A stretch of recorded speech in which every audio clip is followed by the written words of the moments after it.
Welcome, everyone. We're just going to give people about a minute to roll in, and we're so excited to have you here for our webinar with Pride at Work Canada.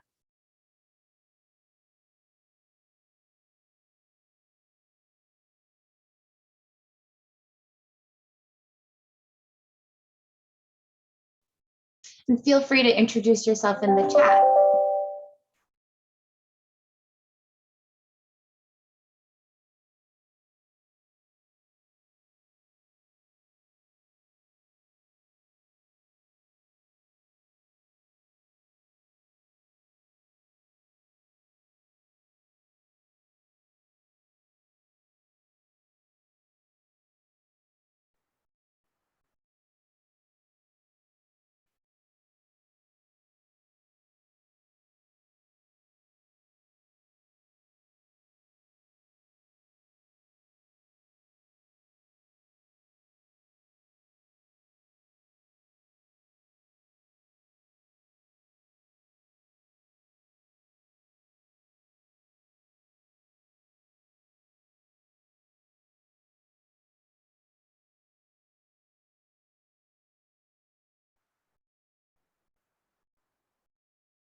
Okay, we're ready to get started.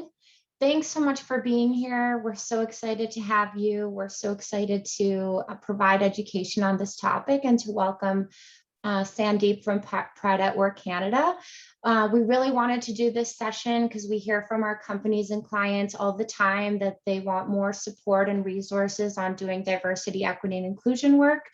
And so we thought, on the heels of Pride Month, why not provide what you've been asking for? And DEI is really has taken off in a bigger way in the last year. And we know that creating workplaces and companies that really support their 2S LGBTQ plus employees and clients to thrive takes a more targeted approach than just general DEI. So we really wanted to give you this specific information. And we're so excited for Sandeep to do that for us today. So I'm going to hand it over to you, and I'll let you all know that you can engage in the chat and put your questions in the question box. And periodically, I'll interrupt Sandeep and ask some of your questions as they're related to the content that he's just shared. So over to you, and thanks so much for being with us. Thank you so much, Rita, for the introduction. Hello, everyone. My name is Sandeep. I use the pronouns he and they. I'm the manager for business operations at Pride at Work Canada, and I would be sharing my screen right now to take all of you through the presentation. I hope you can see my screen. So when we get started, a quick introduction about my organization. So Pride at Work Canada, we are a leading national organization. We are a not-for-profit in Canada, where we work extensively with over 190 proud partners through our network. What we do is connect, benchmark, and provide education to employers in Canada to make sure that they can create a safe and inclusive environment for all employees, but specifically the 2SLGBTQ plus workers or job seekers and employers within the workplace. And we do this mainly to help organizations create, a meaningful action both internally and externally, and where they can empower the employees to become positive agents of change. So that's basically what we do through all our events, researches, programs that we conduct, webinars, etc. And before we get started, a quick land acknowledgement. Pride at Work Canada works on the traditional territories of the First Nations, Métis, and Inuit people. This includes Two-Spirit and LGBTQ plus Indigenous people. We recognize that there are multiple barriers that impact Two-Spirit and LGBTQ Indigenous people from accessing meaningful, affirming, and inclusive employment. In our work, we look to reduce those barriers and are open to feedback from Indigenous workers, employers, and job seekers in making that a reality. And I also want to gratefully acknowledge that I'm in the unceded territories of the Sunemu and Coast Salish people, which is in Nanaimo, BC, where I work, reside, and learn. So today, getting into today's session, first is what is a 2S LGBTQ plus inclusive workplace? So defining inclusive workplace is very simple. It's a place, a work environment which is safe and inclusive, where employees feel valued, respected, and where they can thrive without the fear of being discriminated or harassed or abused based on their gender identity, expression, or sexual orientation. And something to note here, very important, is when we talk about 2 as LGBTQ plus individuals, it does not limit to just people within the identity and sexual orientation, but also gender expression is an aspect that we need to be including while we're talking about this community. And as per Mark Kaplan, the president of the Dacoba Group, once said, why it is important to talk about inclusion, because LGBTQ plus inclusion in the workplace is not about persons or people's sexual lives. That is not what it is about. It is instead about their identity and the extent to which they can be included if they are open about themselves in the same way that other employees or other heterosexual cisgender people are. That is what a safe and inclusive LGBTQ plus inclusive workplace looks like. And why is it important that we need to talk about it within the workplace? People be wondering, why talk about somebody's gender identity, sexual orientation, gender expression?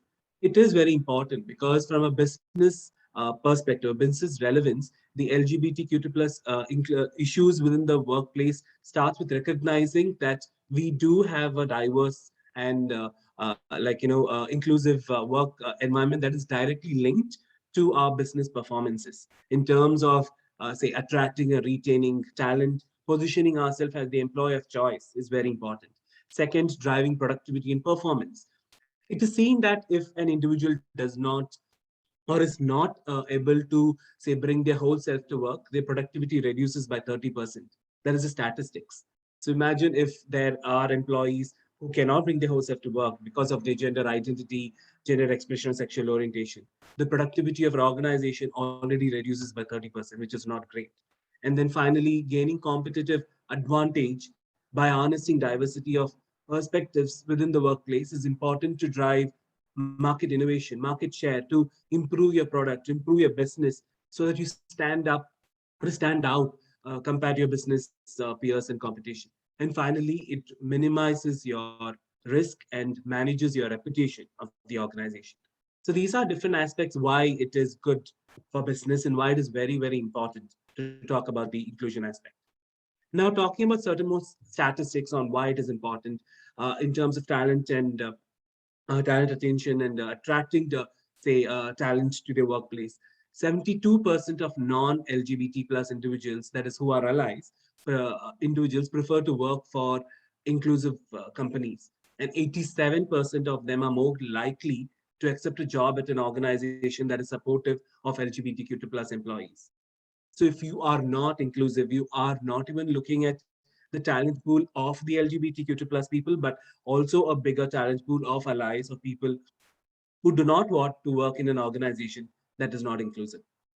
And then this also helps creating a level of trust and employee engagement in terms of sorry, in terms of building that kind of employee engagement, making sure that you have all the relevance of the aspects of, say, the correct policies, benefits, programs, culture within the organization, which would help you retain the top talent that you have hired within the workplace.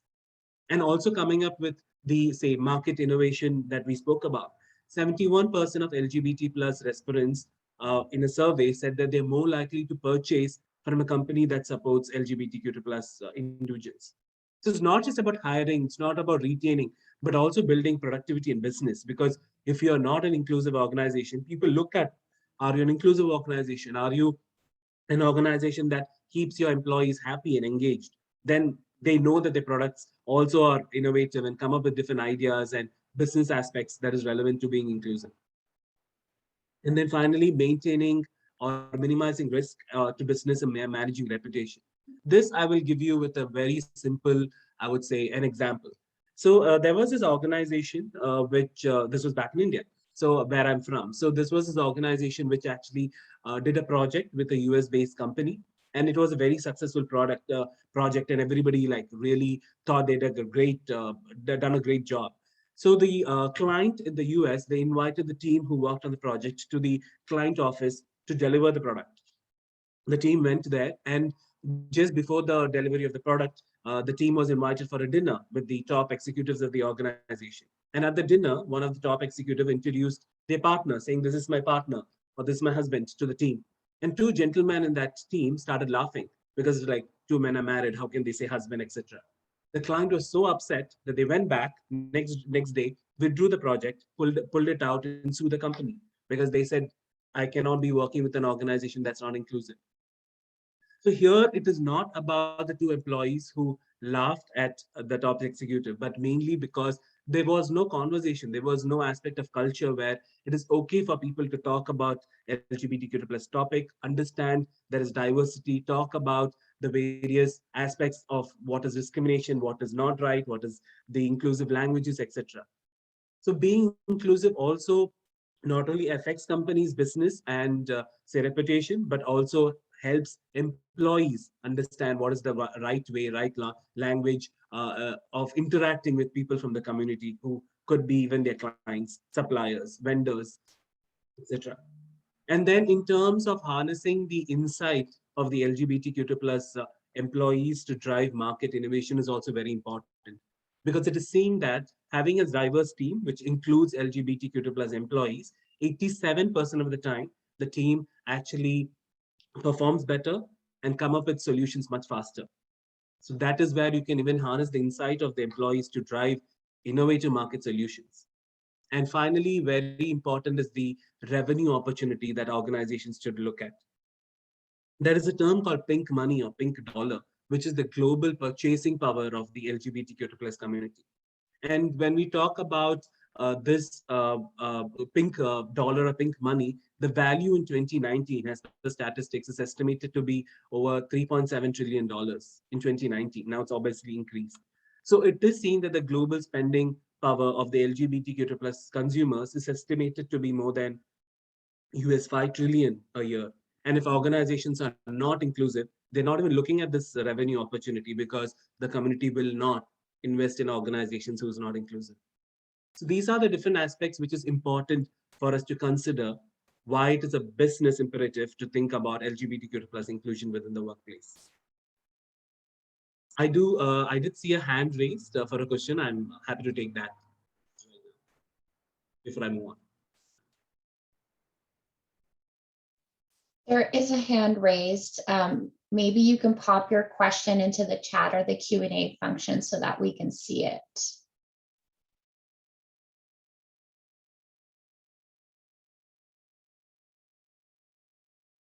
Yes, so while you're doing that, I'll just quickly move on.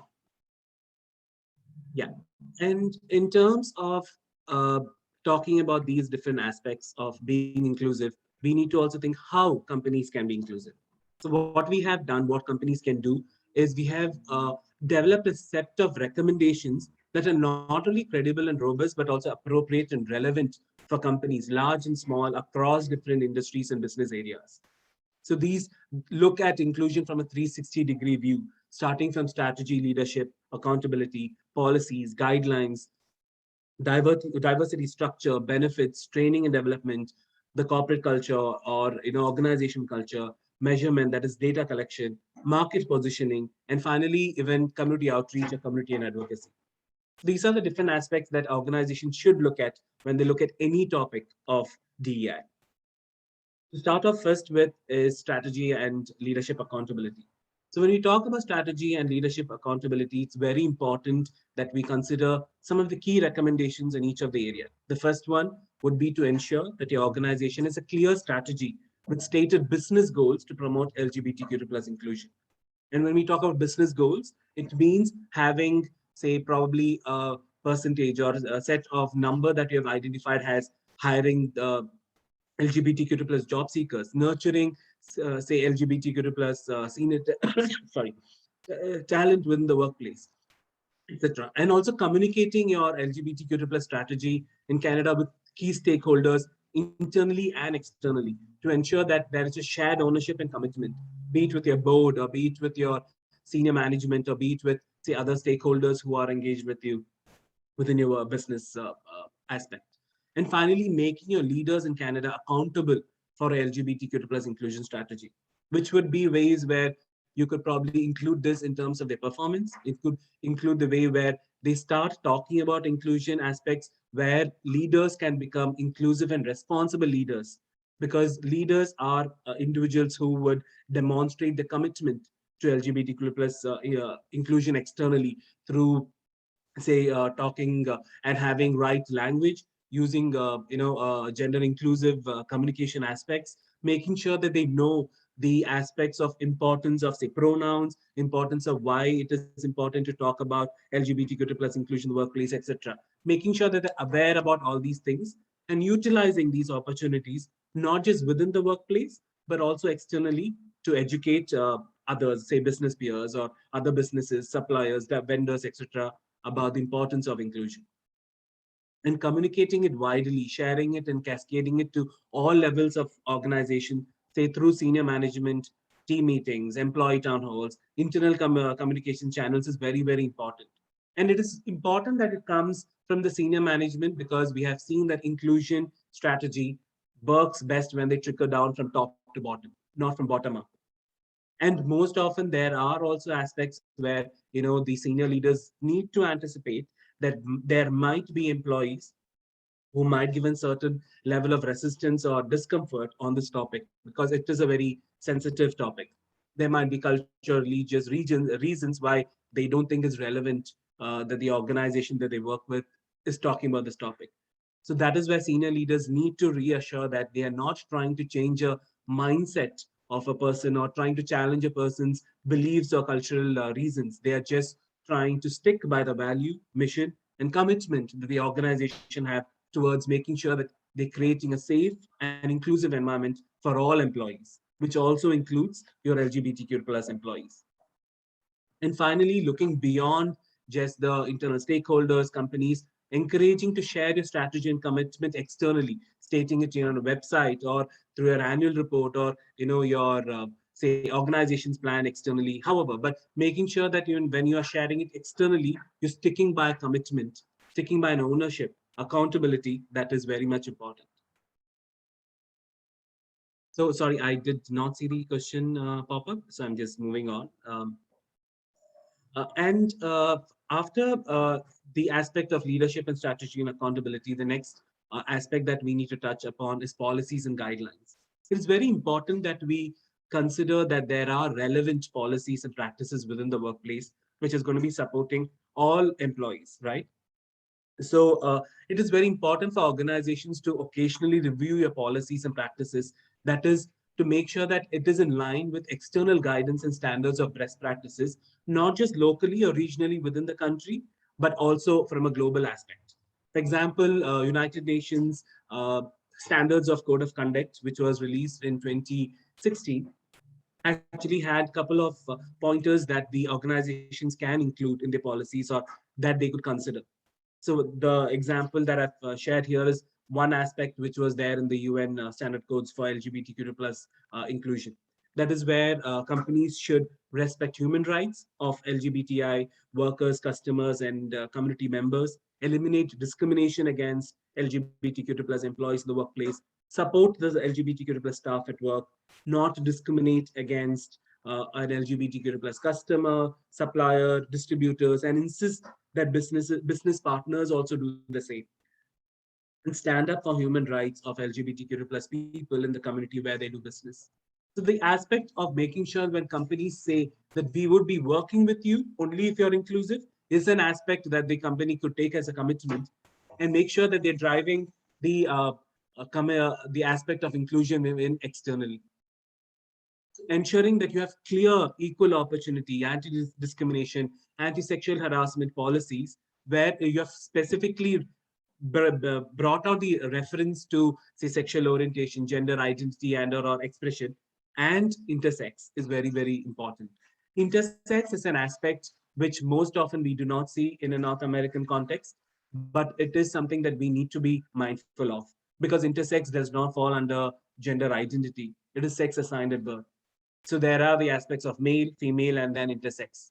So we need to be mindful of that, because I have interacted with people from the intersex community, and they have specifically called out that they do not want to fall under the umbrella term or bracket of transgender or gender identity, because they are an aspect of sex assigned at birth, not gender identity.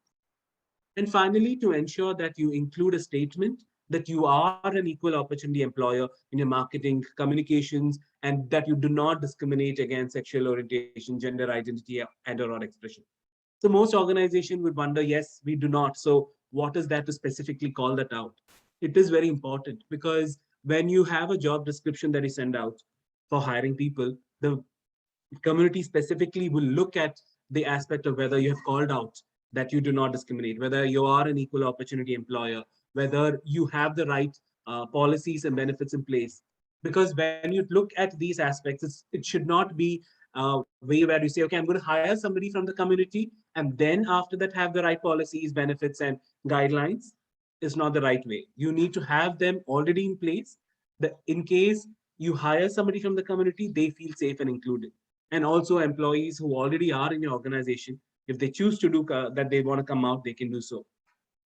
And finally, ensuring that you have a policy and processes for handling cases related to LGBTQ plus discrimination, bullying, and harassment in the workplace. Most often, people would assume that these are inappropriate actions, inappropriate words. Not really necessary. It could be just where the employee is feeling hostile within the workplace, where they are not being included in a, say, team meeting. They are not included in a conversation with other coworkers. They are not spoken to. They are feeling left out. Those are also, I would have to say, aspect of discrimination where the person feels hostile or not welcome within the workplace. So those are also things that you need to handle in terms of discrimination, bullying, and harassment. And finally, specifically to talk about trans and gender diverse employees, you need to have a workplace transition guideline, which would help not just employees, but also organizations, managers, co-workers to understand what are the steps they need to take in terms of making sure that if there is an employee who is going to be transitioning, they know who they need to reach out to. They do know that who's going to be handling their documents because they do not want their say chosen name or the gender identity or the transition details to be out to everybody in the organization. They want just limited people to know about it. They don't want to be outed to the other employees within the workplace. So these are things that the organization should keep in mind and have these put in guidelines so that everybody's aware on what is the right steps to take, who's responsible for what, who's accountable, and what they need to be doing. So that there is a smooth and seamless process driven this aspect. And promoting Sandy, these, sorry, yes. I Yes, was going to say, we do have a question.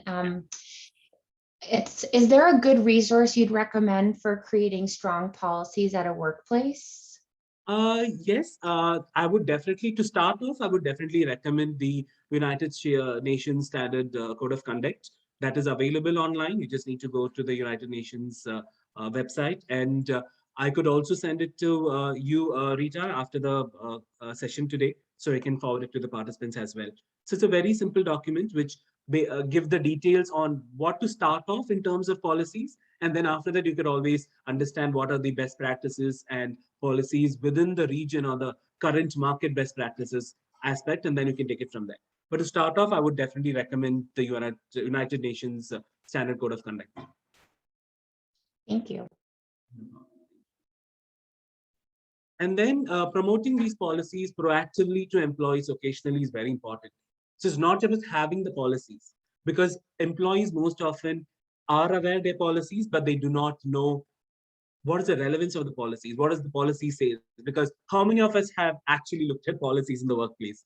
How many of us have read it completely end to end and know what are the details in it? Very few, probably the HR because that's their work. That's about it. Other employees really do not. But making sure that these policies are proactively promoted to them, see through campaigns, through say aspects of inclusion during sessions such as this that you could run within the workplace, etc., can be ways where you can promote these aspects of policies and making sure that employees know that these are policies already relevant within the workplace. And then after that, talking would be our aspect of samples for these policy statements. So something that to note here in the equal opportunity, employment opportunity statement and the anti-discrimination policy statement that I've highlighted is the aspect of regardless of gender identity or expression, intersex status, and sexual orientation. So most policies we have just said inclusive of everyone and left it at that. which should not be the case. You need to specifically call out these aspects because there have been cases in other organizations where there was an aspect of, say, hiring or discrimination or bullying, where somebody has used this to an advantage where they said that, oh, this has not been called out in the policy specifically. So I don't think, I can be accused for an aspect of discrimination because it's not mentioned in the policy. So that's why it's important that we call it out specifically in these aspects. And transgender guidelines is something that you need to be putting together in terms of having a workplace transition guideline. So that could be clarifying terminologies, concepts relating to transgender identities and transitioning, stating the responsibilities, expectations from managers, HR, say co-workers, other staff, an organization, senior leader, etc. Providing the process or procedure for implementing transition related workplace changes in terms of updating their personal details in their or official records, in terms of communication plan to other co-workers, the team members, clients, if they're client facing employees, and ensuring there is a return to work plan for the transition employee.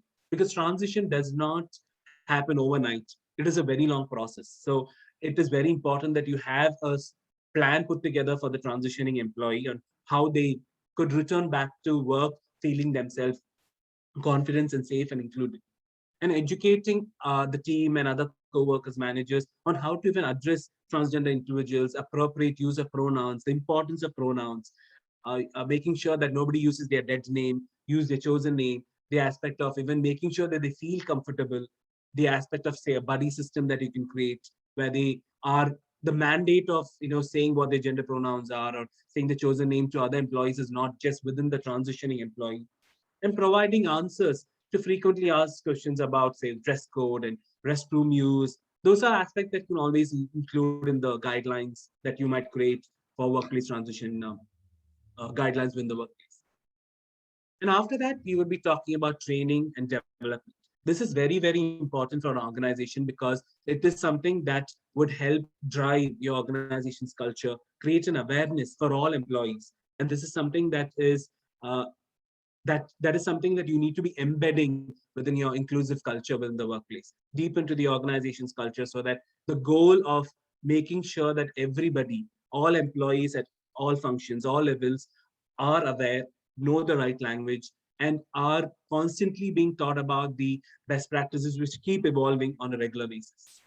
So the recommendations would be in terms of providing, say, equity, diversity, inclusion training to all employees with specific content relating to LGBTQ plus and cultural context in Canada. When I say cultural context, it is very important because we need to talk about the two-spirit aspect, the two-spirit identity.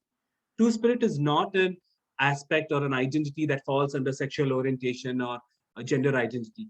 It is a very unique cultural identity relevant only to the indigenous community in Turtle Island, North America. So that is an aspect that needs to be addressed during the LGBTQ plus conversation that we have within North America. And then conducting these trainings with all employees on regular basis, yearly once or 6 months, or probably including that in your induction say process when you're hiring new employees.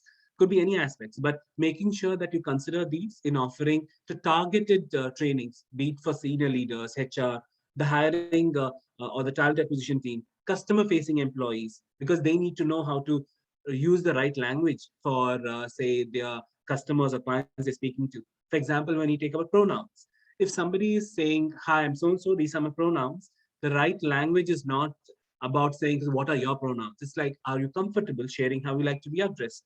Or we need to know what your pronouns are so we can include in our client profile. Would you be comfortable sharing your pronouns? That is an aspect that needs to be taught to customer facing employees because that is the right language. That is being mindful. That is a respectful conversation that you could have with the community. Because just because we are comfortable sharing your pronouns, not necessary that somebody else should be too. These aspects is something that you need to be addressing in terms of your regular training and development aspects or awareness programs. And we, Pride Over Canada, we do have various training consulting offerings. So you are free to reach out to me if you have any, or if you even want to have a discussion with me in terms of a strategy relevant to your, what do you say, training and development. Now I'll pause here quickly to take any questions from anybody.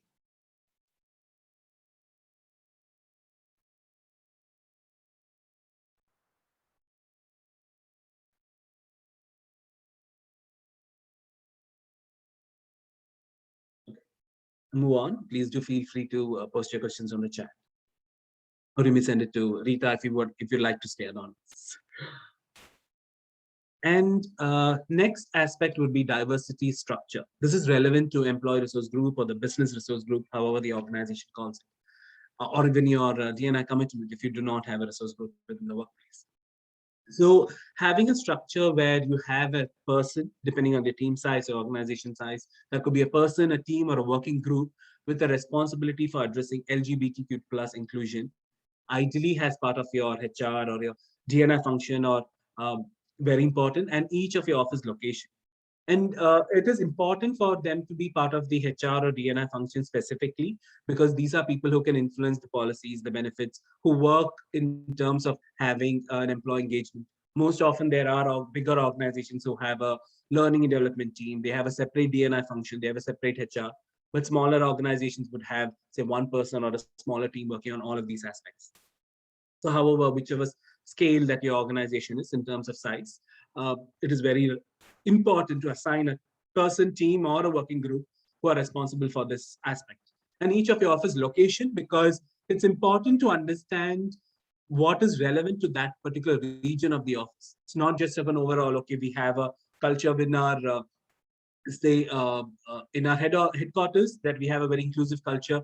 That should not be something that should be left out in the other office locations. There also you need a person assigned who's responsible to drive these actions in terms of making sure that the right cultures are applied, making sure that the right policies are in place, making sure that there is an in person to help drive these strategies in each of the office locations, and establishing and supporting an LGBTQ plus employee network, if it's possible to start off, that would be great, which is inclusive of not just the LGBTQ plus employees, but also non-LGBTQ plus employees who are allies within the workplace. Because most often people assume that if there's a ERG for LGBTQ plus employees, it's relevant only to the people from the community. Not necessary. It is also for allies, how to be an ally, how to be a good and visible ally, how to act appropriately in the workplace, how to drive education that they can take externally too. Because allyship does not mean taking meaningful actions just within the workplace. It also means taking it externally too.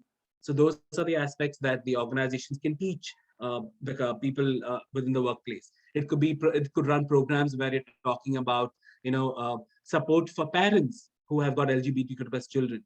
It could be support for, say, employees who have LGBTQ plus family.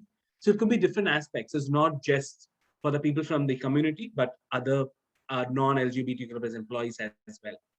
And appoint an executive sponsor for LGBTQ plus inclusion. And when we say executive sponsor, this is a senior leader in the top management who would be acting as a co-chair or executive sponsor for the ERG or the program, where they have the authority to assign budgets in terms of making sure you have all the allocations of resources that you need, budgets, and taking important decisions to making sure that you have a smooth and seamless say process for uh, say diversifying or talking about your LGBTQ plus initiatives within the workplace. So it's important that from the outset of the network, it is targeted and be inclusive of all employees, not specifically the LGBTQ plus employees. And it plays a key role in educating, raising awareness, building allyship of the wider organization, targeting specific, say, departments or groups. And although in some instances there might be networks that is initiated by, say, just one employee who's probably an out LGBTQ plus person, but the network should be recognized by the organization, supported by the organization senior management. Because even though it is started by one person, they need to provide the budgets, allocation of resources to help this individual drive this ERG forward. Demonstrating a high level of support for the LGBTQ plus inclusion could be just by supporting and having an ERG. It could be in terms of identifying, like I said, executive sponsor, who could be a CEO, the VP of HR, could be anybody, who use their authority and influence to say represent and champion the LGBTQ plus inclusion across the organization and externally too. They can be the spokesperson for your diversity structure in terms of talking about inclusion, etc.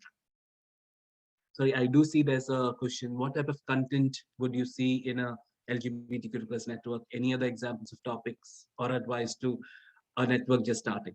So the content, I would say, specifically would be in terms of having a conversation on education, raising awareness, very, very important.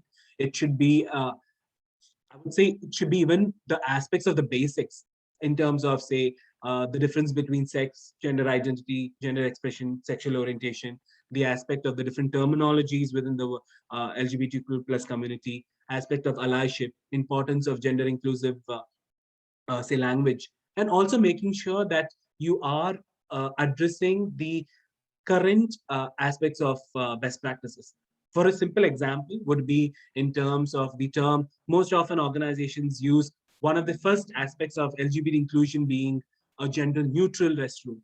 So instead of calling it gender neutral restroom, I would recommend saying it all gender restroom, which is currently something that we recommend.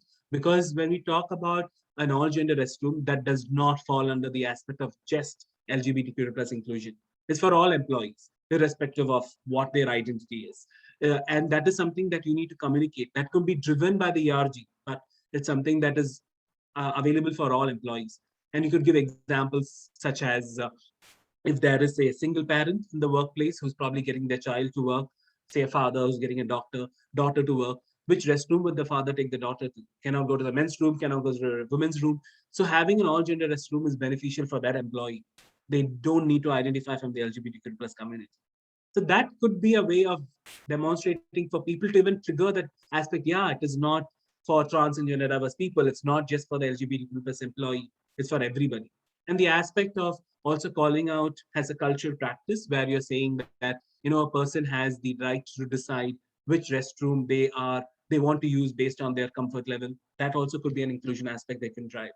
And in terms of building say allyship within different departments in terms of hiring best practices. Your ERG could, I would say, take initiatives to drive steps to make sure that your hiring best practices are reviewed in terms of your marketing aspects are reviewed in terms of your senior leaders, say, programs are reviewed so that every aspect of these also include LGBTQ plus inclusion topics.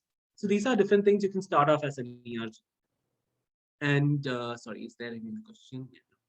So these are different aspects which can be, I would say, spoken about the aspect of what a network can start off in terms of initiatives, programs that you could run, drive, say, a program where you could have during Pride season, drive programs that is relevant to LGBTQ plus international days, like Trans Women's Days or National Coming Out Day, or even in terms of say.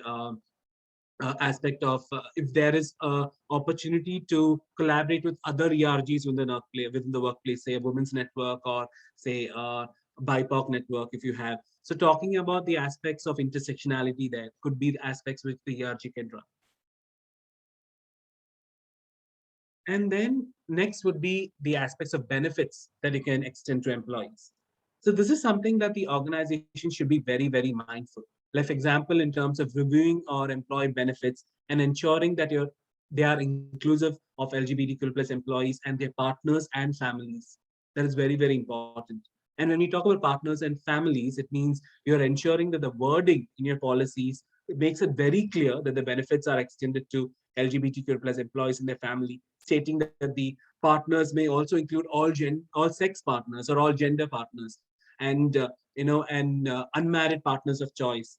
So when we specifically say all sex partners instead of same sex partners, is basically meaning that you're not putting it within an aspect of just a male and male or female and female, but all sex, which also includes the intersex, male, female, however they want to identify themselves. The partnership will be in any way.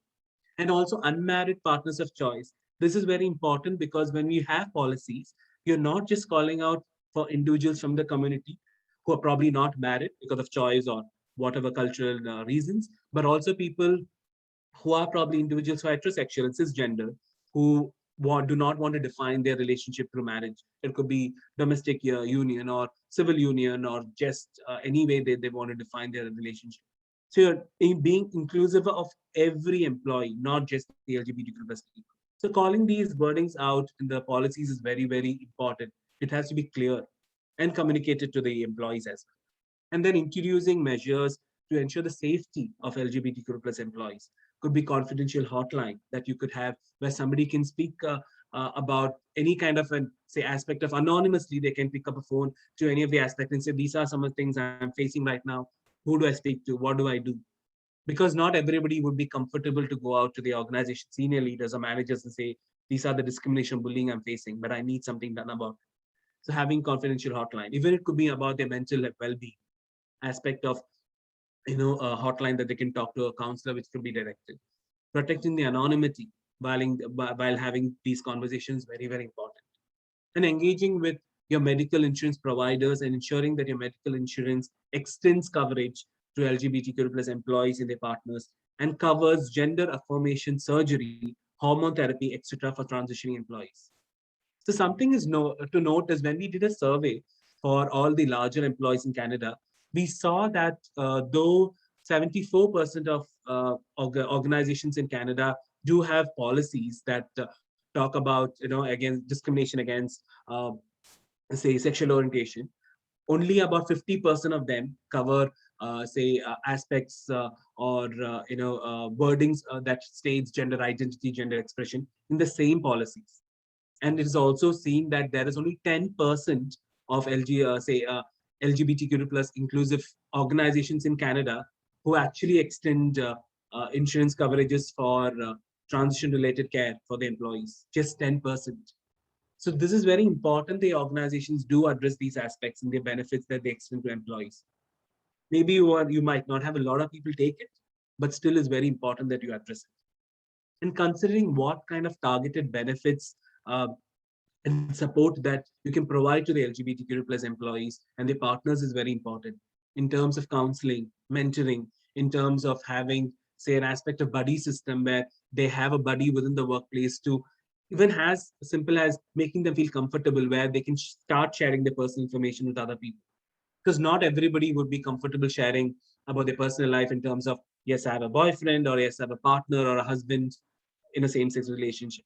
So those aspects is something you can address where the mandate of having these conversations, at least initially, is not just within the LGBTQ plus employees.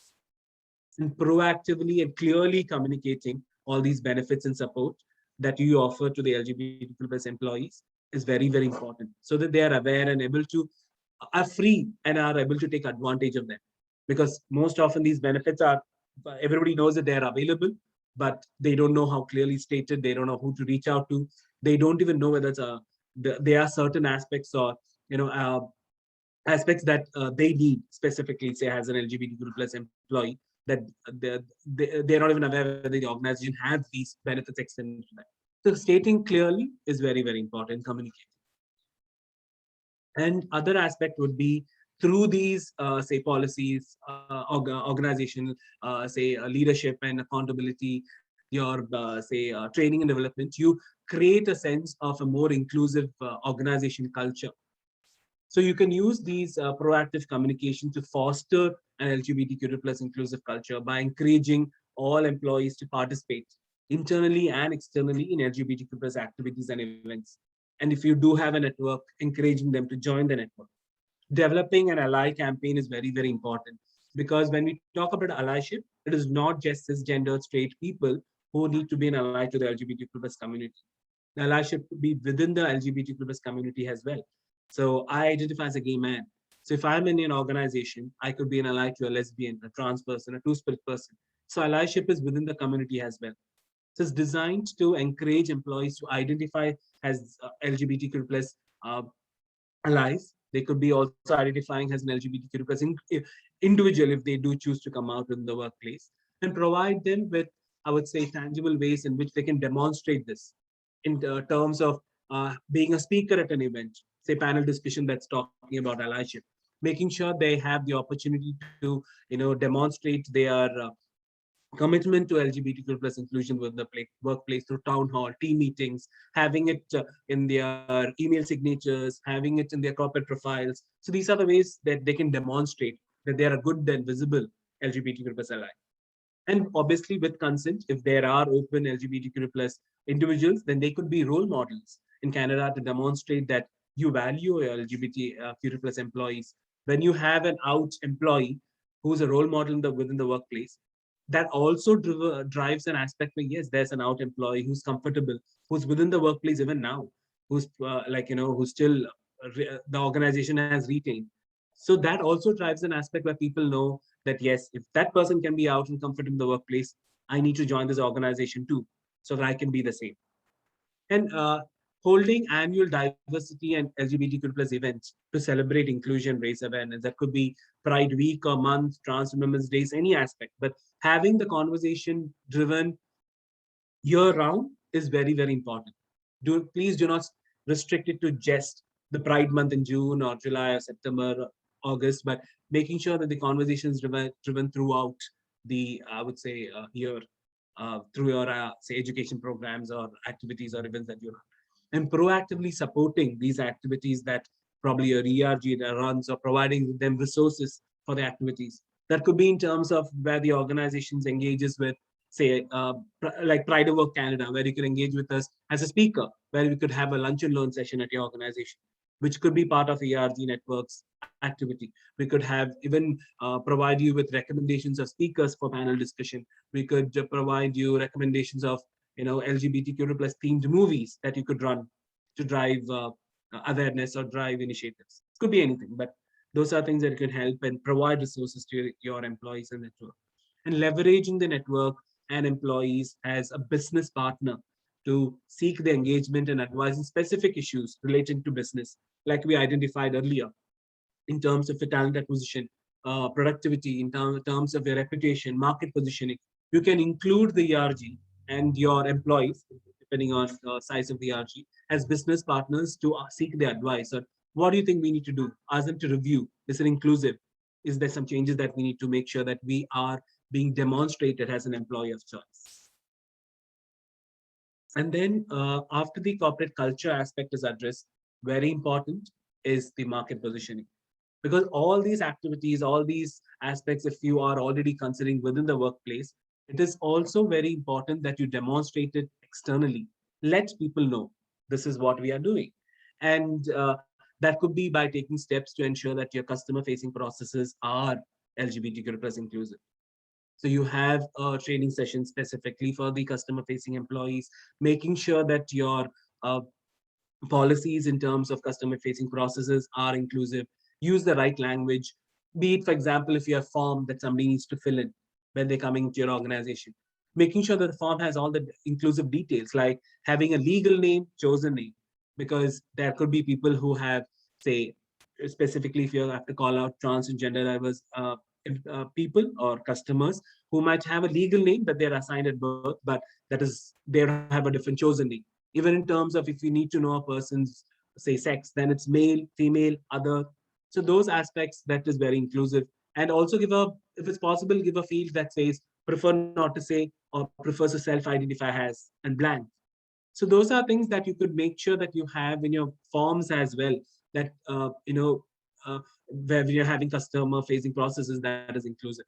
And positioning your employee or your organization an employer of choice to the LGBTQ plus community during recruitment purposes. Like that could be in your job description, that could be in your website, that could be in terms of having a diversity inclusion web page on your website that specifically calls out why you're an employer of choice, what are the different aspects that you have for the community that is relevant, that is in terms of policies, benefits, etc. During higher recruitment processes, you can use that.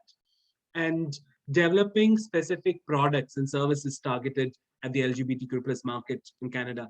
That's very, very important because it not only drives your revenue, but also gives you opportunity to engage with the community externally.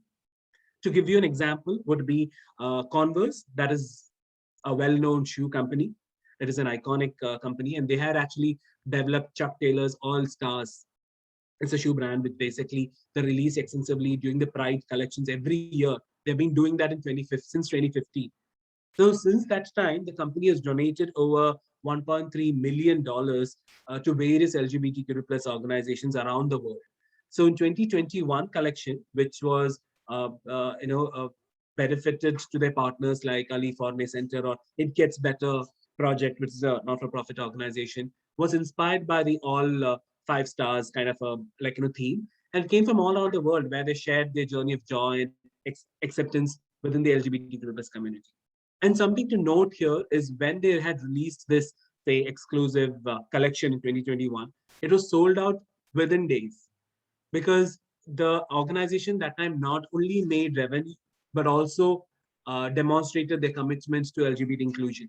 They demonstrated the aspect of how they could use their ERG or LGBTQ plus employees in the workplace to come up with specific products.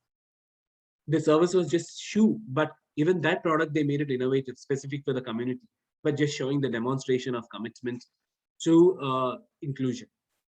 And you could also consider ways to promote greater LGBTQ plus inclusion through marketing campaigns. So for example, to give you one of the aspects, when I was working for an advertising company, there was a cancer hospital that I was working with. And you must be wondering, what can we do with a cancer hospital? How can we be inclusive? So what we did, the campaign that I ran specifically for that was for breast cancer awareness campaign. And we actually featured the transgender community, where the people said that do not take your God-given rest for granted, because we need to go through surgeries or we need to go through procedures to get ours. So that was a very simple campaign where somebody, promoted the aspect uh, or creating awareness of making sure that women are, regularly getting their, examination of breast done so that they can fight breast cancer. That in itself was an inclusive aspect.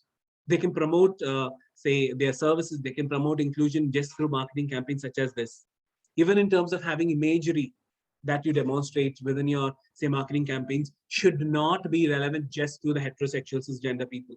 You need to, the imagery should showcase, say, people from the community, should showcase trans and gender diverse people, should showcase, say, all gender couples. So these are the ways you can have a more inclusive marketing campaign as well. And consider how you would be recognized externally by your inclusive work in Canada through, say, medias, awards, sponsorship opportunities. Example, if you are an organization who's doing all of this and you want to, say, be recognized by the LGBT plus community or professionals externally about your work and inclusive procedures, then what you could do is you could probably participate in award, award categories or other aspects that organizations run. So that could be in terms of being an LGBT inclusive organization, competing for that award, or having media coverages where you're talking about inclusion work, or even as simple as sponsoring events with organizations such as the Pride of Work Canada. We have various of programs that you can sponsor. When sponsoring these programs where you have an opportunity to engage your employees, senior stakeholders, to talk about a commitment to inclusion. So these are different aspects where you can even recognize your efforts externally of the work that you're doing and LGBTQ plus inclusion work that you're doing in Canada. I'll again pause here before I move on if there's any questions. So Yes, we have 3 questions, Sandeep. Yeah. And you may want to answer some of them that are coming up in your slides anyway later. So the first one is, we are looking to ensure we are inclusive in our hiring practices. How do you recommend benchmarking, and are there resources we can access to ensure our hiring processes are inclusive?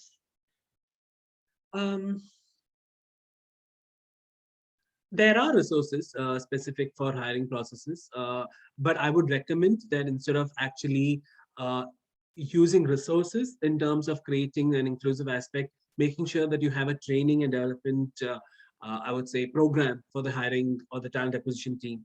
Because when the resources can be followed up by that. But having a training program is very important in terms of what are some of the aspects they need to keep in mind. In terms of, to give you a simple example, like I said, the pronouns, what is the right language to be used?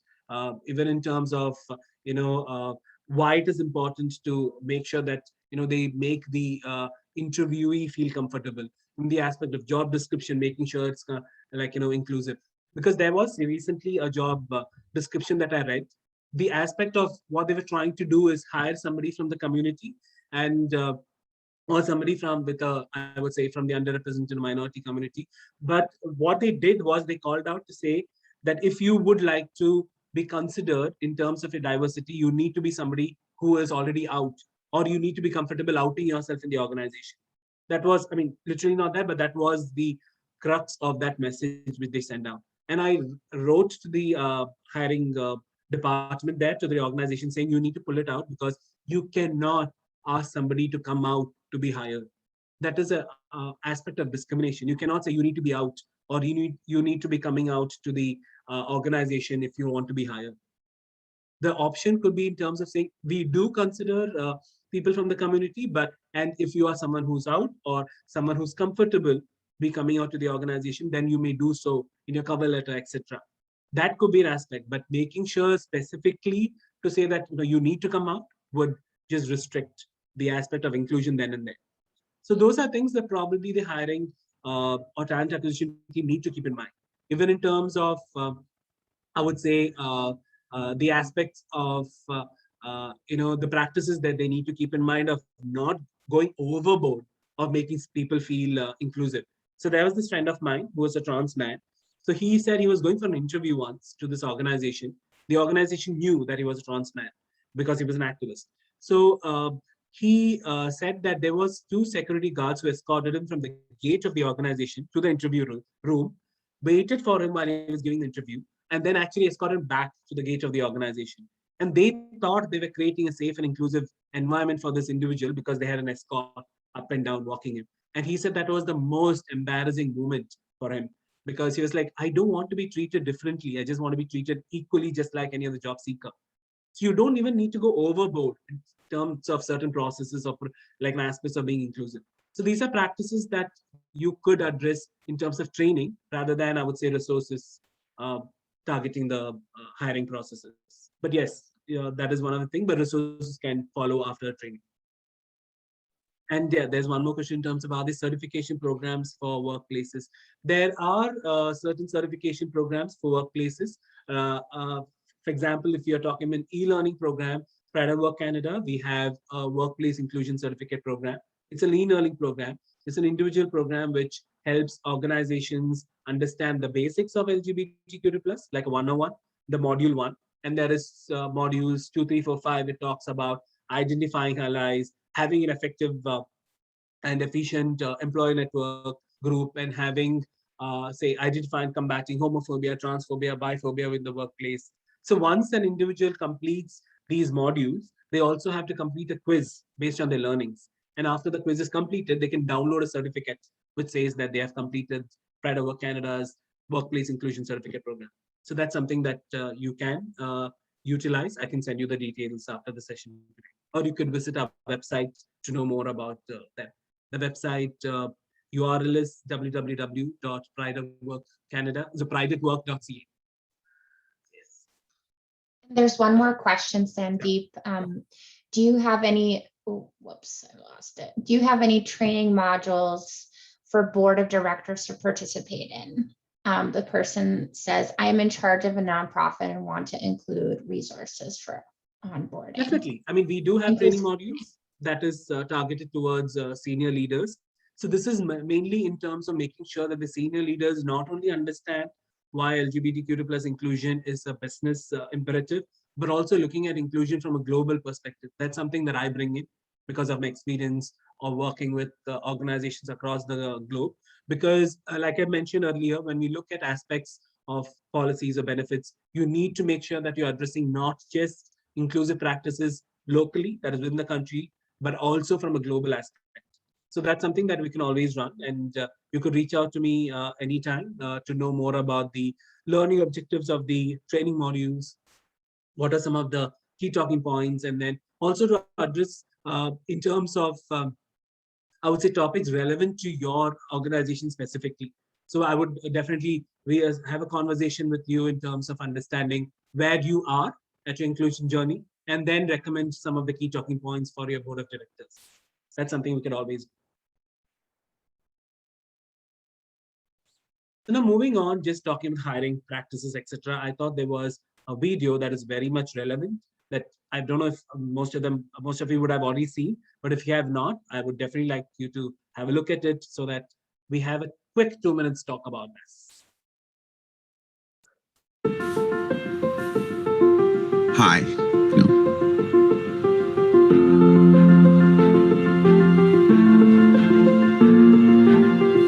Hi, I'm Taylor.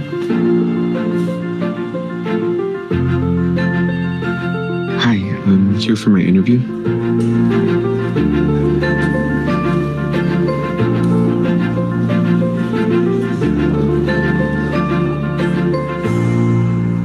I'm Dorian and I use the pronouns he, him. Are you comfortable sharing how you would like to be addressed?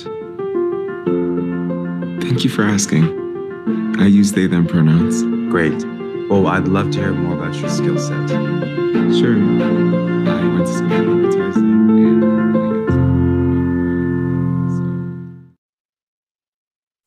Yes, that's a wonderful video that I came across recently.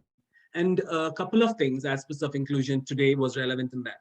So if you note, it is a market position for Indeed, where they had this, video ad released. It also showed the aspects of hiring, which we just spoke about earlier, in terms of where the interviewer is saying, "Hi, I'm so and so. These are my pronouns. Are you comfortable sharing how you like to be addressed?" That's very important. And the aspect of the barriers that the community generally faces, even as simple as a job interview. You could see the anxiety, the fear, and the constant practice that this individual was going through in the beginning, like preparing for the interview. How many of would be so nervous before an interview? Would I be misgendered? Would I be laughed at?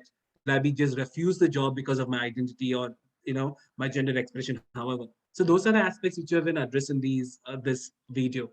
And one other thing to note is they actually used River Gallo, who is a say actor who uses they them pronouns in their real life.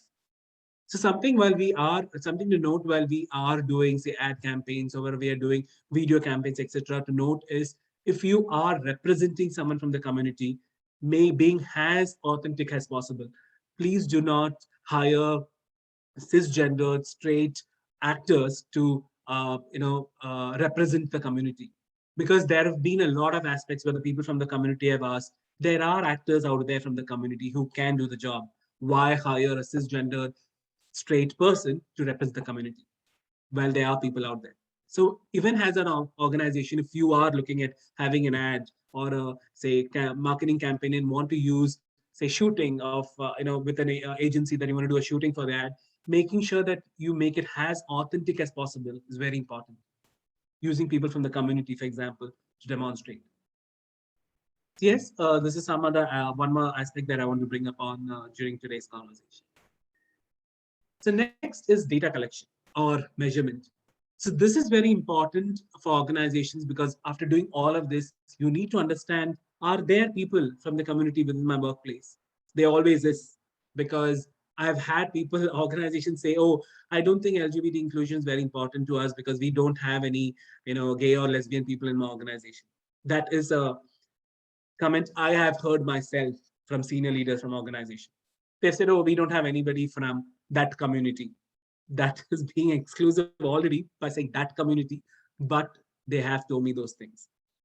Something to note, even by statistics, it said that 5 to 10% of any working population in any organization is from the LGBTQ plus community. So there are always people from the community in a workplace. They might not be out, but there always are. So talking about measurement and data collection, it's a very sensitive subject. You need to handle it very, very carefully, because it's not an aspect of making sure that you're outing someone from the organization. So it should be an aspect where it's voluntary and anonymously somebody can, if they do choose to, they can provide the information about their sexual orientation, gender identity, and also including an aspect where they can withdraw the or remove the details at any time they want to. That is something that the organization should be able to provide to employees through your surveys, data collection forms, etc. And when we are talking about these forms, it's important that you address each of these separately. For example, talking about sexual orientation separately, gender identity separately, two-spirit aspect separately. Because two-spirit, you cannot bracket it within a sexual orientation, gender identity question. It has to be a separate question by it itself. And ensuring that when somebody is providing these information, they also know that it is confidential, it will be protected, and who within the organization would be getting access to these say surveys or these forms, that has to be disclosed to all employees with their email ID and the name, be VPHR or somebody, and restrict to just those people getting these details or data points, so that they know who they're coming out to if they choose to, and also understand who gets access to these documents within the workplace. It's not somebody that the whole HR team gets, or the whole senior management gets, or their manager gets to know, their co-workers get to know. So once they understand that there's confidentiality to the information, you might be surprised in terms of what are the data points that you might get through that measurement. And reviewing and analyzing these LGBTQ plus workplace data that you collect to examine your workplace culture, inform your equity, diversity, inclusion strategy is very important. Like when you have understood that, okay, aspects of, you could ask questions like, do you feel safe and included in the workplace? Are you comfortable to if the, are you comfortable to come out in the workplace if you do choose to? Do you feel that the policies are being inclusive? Do you feel that the benefits have been inclusive of the LGBTQ plus community? These are the aspects you can ask in your employee surveys, which for which you would be surprised in some of the answers that you get. Maybe you might be thinking, oh, we are all there, we are all inclusive, but some data points might surprise you in terms of the workplace culture. Have you faced harassment or discrimination in the workplace? Could be a question. So IBM has actually made it possible for the employees in 40 countries, which almost covers 87% of their workforce, to provide their own self-identified sexual orientation, gender identity on their IBM human resources record. That is their forms that they have internally developed. And this is a declaration which is voluntary, and the employees can remove it at any time. So this is some way where you can actually get these information from the employees, but giving them the mandate to remove it or take it off or update as and when they choose to, whenever they want to. And also giving the opportunity for employees to update it is very important, because something that we cannot take for granted is any aspect of sexual orientation and gender identity.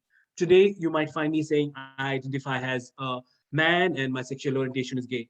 Tomorrow, I might just say, sorry, I don't feel gay or man anymore. I'm a non-binary bisexual individual. That could be me. You cannot restrict saying, oh, 1 year back you told me this, today how can you change? Because the LGBTQ plus aspect is a spectrum. People would fall under any, and it is not constant. It is a spectrum. It is fluid. It keeps moving around. So giving that opportunity for employees is very, very important. Yes, Rita correctly said, the most recent Canadian survey indicated that only 47% of LGBTQ plus employees are out in the Canadian workplaces.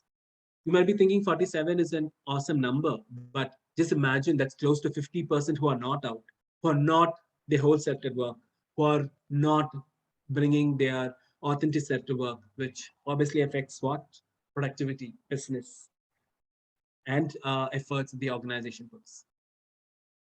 Now, talking about measurement, the final aspects that we need to touch upon is obviously community outreach or community and advocacy aspect. This is very, very important for organization, because organizations not only need to be inclusive, but also see ways where they can collaborate with people from the community externally. So support community efforts to promote LGBTQ plus inclusion Canada, but as simple as probably providing, say, fundraising opportunities with other not-for-profits, LGBTQ plus not-for-profits in Canada. There are quite a few, like Rainbow Refugees and Enchante, Dignity Network, etc. Then there is about taking steps to increase your understanding and share learnings of LGBT inclusion with other companies.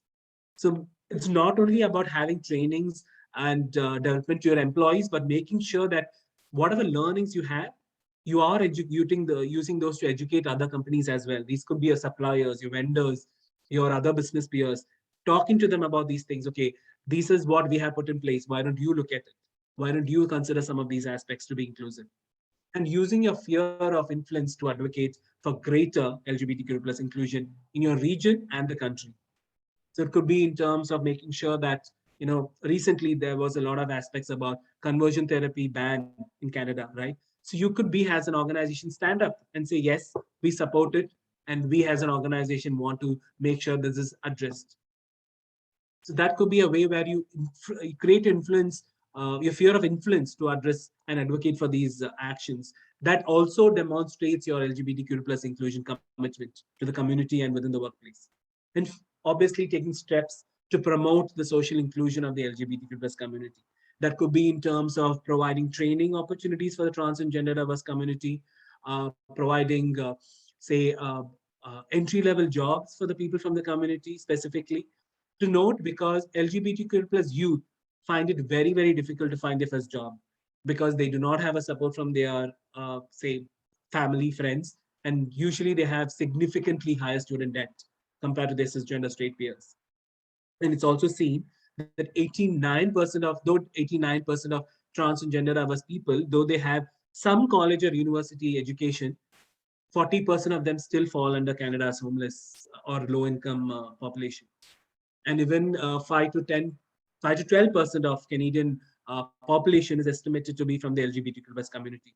But over 25% of them are still from the homeless community. So these are the aspects which organizations can change by promoting social inclusion for the LGBTQ plus community. That could be in terms of speaking at third-party events, organizing webinars, seminars, film showings to create awareness, inviting external guests to talk about the inclusion practices, best practices, collaborating with other not-for-profits, where you provide them fees for their services that they provide you. Because it should not be an aspect where, oh, I want to get somebody from the community to speak, a two-spirit individual, a gay individual, a trans person, but we have very low budget, sorry, it should be done pro bono. That should not be the case because you are inviting someone from the community to share their expertise, to share their story, to create a sense of inclusion. They are increasing your business imperative within your workplace. So you need to pay for their service. That's very, very important that you need to keep in mind. And finally, there is a role that organizations can take in terms of social inclusion for the community, particularly the trans community, like I mentioned, making sure that you are addressing why they are denied opportunities of education advancement. Maybe you're looking at it from an aspect of they do not have the right qualifications, they do not have the right training. So maybe you could hire someone and say, okay, we will provide you training for 6 months, 1 year, so that you are demonstrating first an inclusion, you are retaining a top talent, and you're also making sure that you have loyalty from the community. These are all proactive steps that you can take to provide opportunities of education, empowerment, and employment to the LGBTQ plus community. Finally, with a conclusion, I want to add that we are in an era of openness, acceptance of sexual minorities. It is a culture change that will definitely not happen overnight. It takes a very, very long time. But there is a critical role that companies can play in taking proactive steps to create safe and inclusive workplace for all employees, but specifically the LGBTQ plus employees. And this can be where you act as catalysts of change, both internally and externally, by empowering all your employees to become positive agents of change and taking meaningful actions, both internally and externally.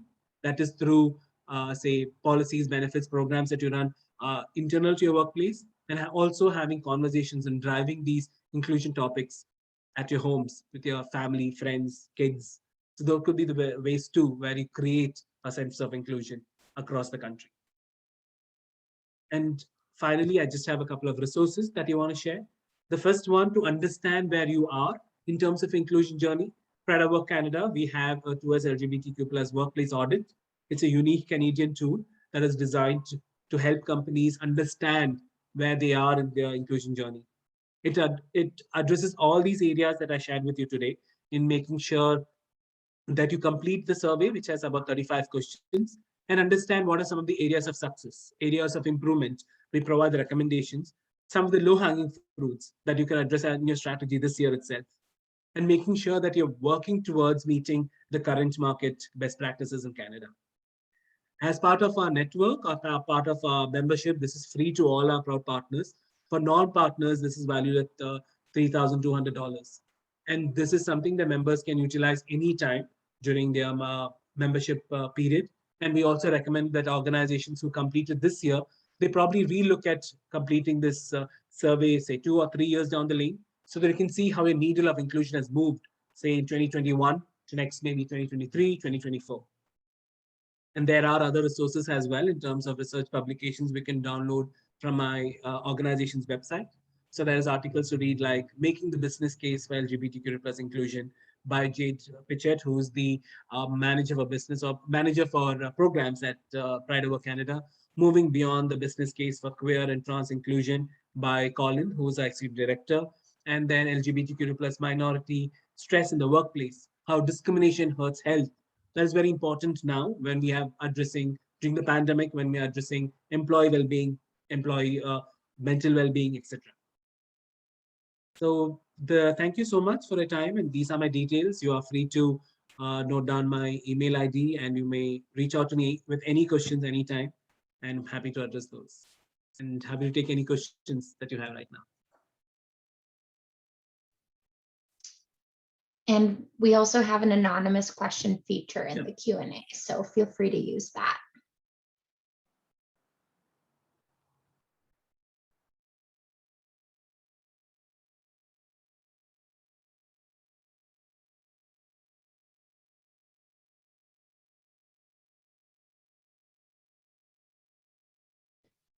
Maybe that you answered all our questions, Sandeep. And I'll just call on Sonia to come up and give you a farewell. Thank you so much, Rita, for all of your work in organizing today, and Sandeep for what was truly an incredible presentation with a wealth of practical tips and knowledge to be a more authentic ally that capitalizes on all of the wealth of knowledge and expertise that you bring. I see so many linkages to our journey at Invest Ottawa, and we're just one of the many organizations that I know are going to take all of the great guidance and tips and practical approaches that you provided and put them to work. Things along the lines of data, governance, how to be a better leader, to manage teams, to create a safe corporate culture where everyone can bring their authentic self to work and thrive. It's the right thing to do, and it's also great for business, as you've noted. I took so much away. I've written 3 pages in my book. I can't wait to take the recording and the presentation materials. Of course, we will share them with all participants. I want to do a very big shout out to our Diversity, Inclusion, and Equity Council that Rita leads. They are really a very important part of our journey at Invest Ottawa, Bayview, and Area X.O, with Heidi Hauver and so many other members of our community and partners. And now you are a very special part of our journey, Sandeep, you and Pride at Work Canada. So you will hear back from us. Thank you for helping us to become more authentic leaders, allies, and to create the culture where everyone can thrive. Thank you, Sonia. I really want to thank all of you for giving me this wonderful opportunity to be here, to do the presentation and be part of your journey of inclusion. Thank you so much for the time. I really appreciate it. Thank you, everyone, for joining us, and we look forward to sharing all of this important and valuable information. Wishing you a great, safe, and healthy day.